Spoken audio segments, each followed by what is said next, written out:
The clock on my dashboard glowed 12:30 a.m. as I took the scenic route home, hoping to clear my mind after a long day. The road, flanked by tall, leafless trees, seemed to stretch endlessly into the darkness. My headlights cut through the blackness, casting long, twisted shadows that danced in the corner of my vision. The hum of the engine and the steady rhythm of the tires against the asphalt were my only companions.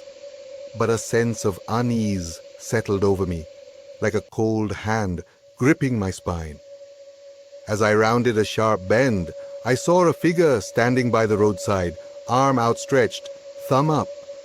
I hesitated for a moment, but curiosity and a sense of duty compelled me to slow down. The figure was a young woman, drenched from the rain that had started to pour. Her clothes clung to her, and she shivered violently. I rolled down the window. "Need a lift?" I called out, trying to sound casual, despite the unease gnawing at me. She nodded gratefully, her face pale and eyes wide with fear. "Thank you," she said, her voice trembling. I was beginning to think no one would stop. She climbed in, and I cranked up the heat. "What are you doing out here in the middle of the night?" I asked, genuinely curious. "I was on my way to visit my family," she replied, wringing her hands. "But my car broke down, and I didn't have any cell service." We drove in silence for a few minutes. I glanced at her occasionally, noting her nervous fidgeting. Something felt off, but I couldn't put my finger on it. "Do you mind if we take a detour?" she asked suddenly, her voice barely above a whisper. "There's a shortcut that will get me home faster." Against my better judgment, I agreed. She directed me down a narrow, winding road that I had never noticed before. The trees here seemed even more menacing, their branches forming a twisted canopy above us. As we drove deeper into the woods, the rain intensified, hammering against the roof of the car. The road became rougher, and I had to slow down to avoid potholes. The atmosphere grew thicker with each passing minute, the oppressive silence only broken by the occasional sound of an animal rustling in the underbrush. Eventually, we reached a dilapidated old house at the end of the road. The place looked abandoned, with broken windows and ivy creeping up the walls.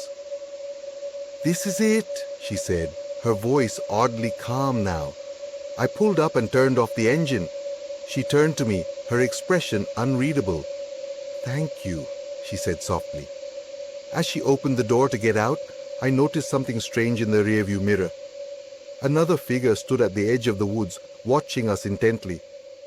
My heart raced as I realized it was an older woman, her face twisted in an expression of rage and sorrow. "Who is that?" I asked, my voice shaking. The young woman turned to look, her face paling. "That's impossible," she whispered. "She died years ago." Panic surged through me as the older woman began to approach the car, her eyes locked onto mine. "Drive!" the young woman screamed, slamming the door shut.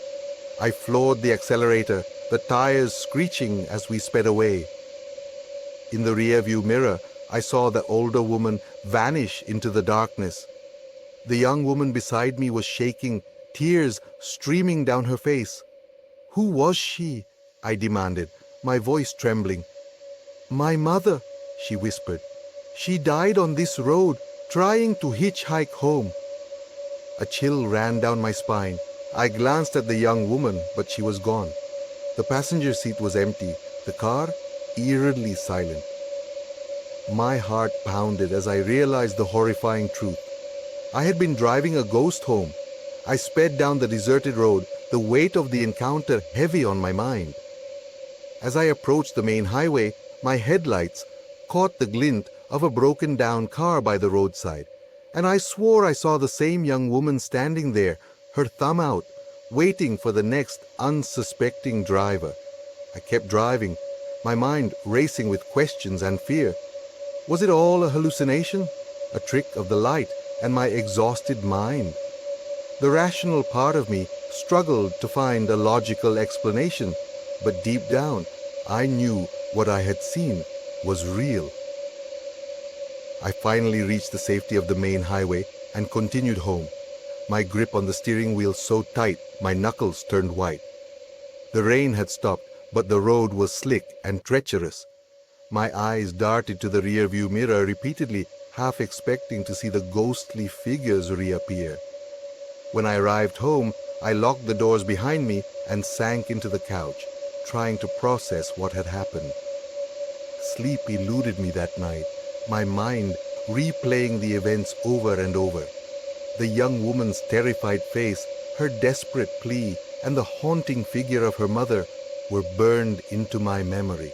The next day, I decided to investigate.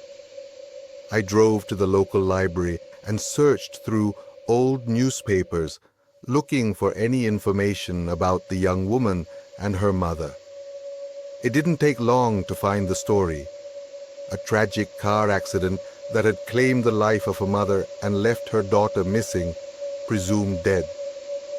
The accident had occurred on the very road I had taken, and the details matched perfectly. The young woman had been hitchhiking home after her car broke down, just as she had told me. Her mother had been searching for her, only to meet a tragic end herself.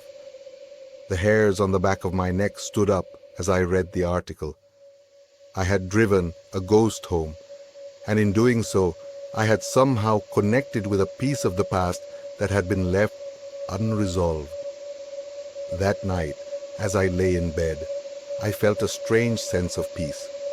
I had helped the young woman in some way, giving her a chance to reunite with her mother, even if only for a moment. The fear that had gripped me began to ebb, replaced by a quiet resolve.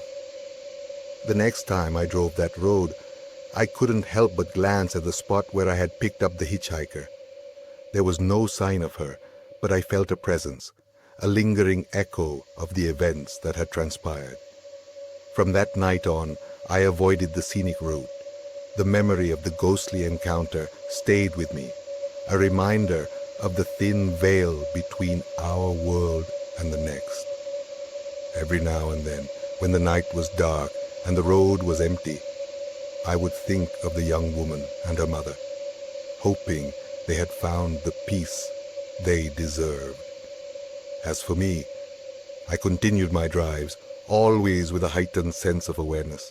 The midnight ride had changed me, and I knew I would never look at a lonely road the same way again,